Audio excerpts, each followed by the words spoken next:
lot of people make microaggressions because I'm white, that like I have a lot of money, which is not necessarily true. And a lot of people think because I'm white, like there are certain things I can't do, like they don't think I'm cultured, like I don't know how to dance in specific ways. Sure, I don't know the dances, but that's because I didn't grow up with them. It doesn't mean I can't dance though. So I'm like, okay, and a lot of people, because I'm white, they think that I think that I'm better than everybody else, which I know I'm not better than everyone else because there's like a ton of people who are better than me, and besides, we're kind of all relatively like equal. And so it gets annoying when people think that because I'm white, I think I'm just hot shit, which I'm just a person. I'm not necessarily hot shit. I'm just like me. So I don't know why I'm being typecast as this rich white prick. Because I know who those people are, and that's not who I would like to be typecast as, because it's not me.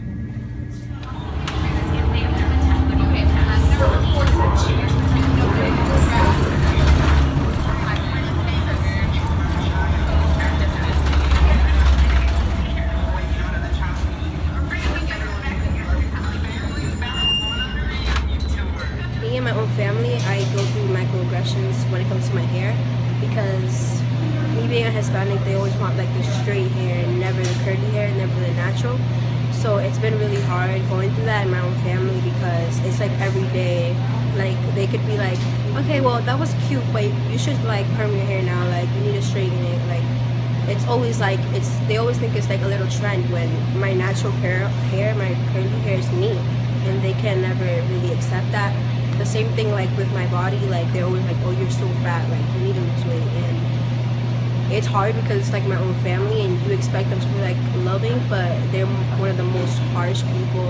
Like, you need to lose weight, you're too fat, you're eating too much, that must be it, you need to eat less, and stuff like that. So it's just like hard to have microaggression right in your family. Like it's not just people around you, it can be people that are the closest to you. So I grew up in Laura Mills, and Laura Mills is right next to Dorchester, Milton, and Mattapan, and it's like really small. It's like next to Ashmont, kind of sort of down there, and it's mostly white. So I grew up around white people, and my mom and my dad wanted me to be kind of like white people. They think that white people get like way more opportunities in life, which is very, very true. It goes back to like slavery or whatever. But they put me and my sister in private school, and I was in private school until my 8th grade year. And I transferred to the Rogers my 8th grade year because I felt really fake at Newton. Not only didn't I like it, I didn't like the people, because like I said, I felt fake because I didn't know any other black people. I knew all white people, and I'm black. So like, I'm just sitting here like, what about my race? Like, I don't know about my race, and I should know about my race. So I was like, I kind of want to explore that, and I also wanted to explore theater more. But yeah, and my sister stayed until 12th grade, but I had to leave, and so I went to the Rogers. And it's easier to transfer from a public school to a public school than from a private school to a public school, especially like from middle school to high school. So I transferred half of my 8th grade year to the Rogers, and I was like so taken aback. Like, I did not know what I was getting myself into. When I went, I went in, and I was just like, well, it's halfway through the year, so it's awkward. So I'm just like, hi, my name is Stacy. I came from Newton Country Day School at the Sacred Heart. Everyone's like, what's that? Like it's an all-girls school, Catholic school in Newton. Everybody's like, oh my God, she's white. Like, look at how she dresses. She thinks she's better than everybody. She probably has mad money. I'm like, first of all, I was on a scholarship. Second of all, I dress how I want to dress. Third of all, I'm not white. I'm black, obviously. I was just raised around white people, so I picked up, I don't know what black culture was. Well, I didn't know.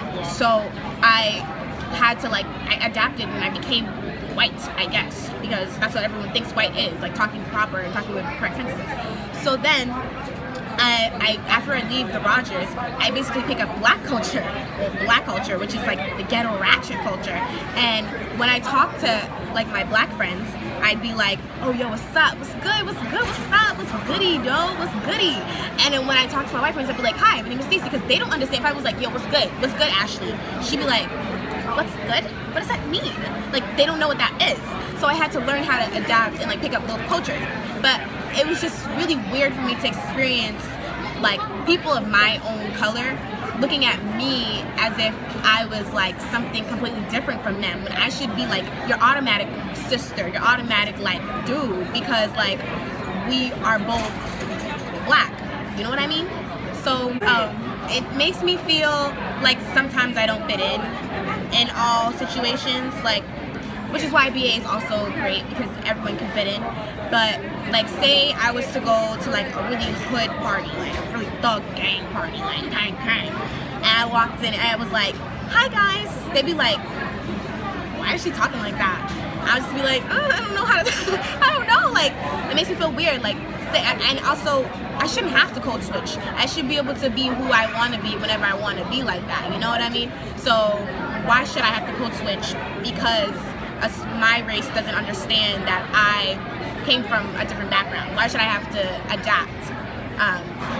I think it's just unfair, and makes me feel like I'm weird, I'm not normal. When I'm a normal person, I'm cool. I'm cool. I'm Brazilian, and I get that I don't look like I am a lot, or that I look like I'm white. Okay. So, speaking on that, how does that make you feel when people think that? I feel like I'm not worthy of fitting into my culture, or like I don't really belong in it because I don't look like most Brazilians. And what do you think the media sees most Brazilians as? Coke bottle body with like curly dark hair, and obviously I'm like blonde and don't really fit into that, but not naturally. But I just feel like anything out of what's portrayed in media is immediately like not in the Brazilian category. And because obviously you are Brazilian and you have like a wide family, and obviously you've known people who are Brazilian. Personally to you, what does the average Brazilian person look like? I don't know. I feel like all different. Curly hair, long curly hair, dark hair, which, I mean, naturally I do have. But it can really vary. Like, there's not one specific look, I guess. What would you say to people who think that you're not the average look for a Brazilian person? I'm me, so yeah. I'm 100% Brazilian, even though I was born here. Both my parents are Brazilian. But I just look the way I do because that's what makes me me.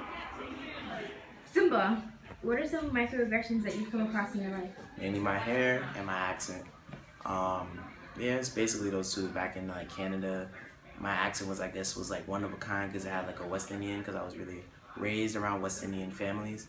So like my accent, they used to be like, wow, for a black Canadian, you have a very different accent. And like my hair is from my dad, and he's Hispanic. And so when they touch my hair, girls, I like it at first. I liked it, but like before it was just like they used to touch my hair. It's like, wow, you have really soft hair for a black person. So it's kind of like, bruh, it's kind of stereotypical. There's nothing wrong with me having Hispanic hair, even though it's not even Hispanic. As you can see, it's not Hispanic, but still it's one of a kind. Or even my accent, that changed, but you shouldn't really have to judge me for like who I am. It is what it is.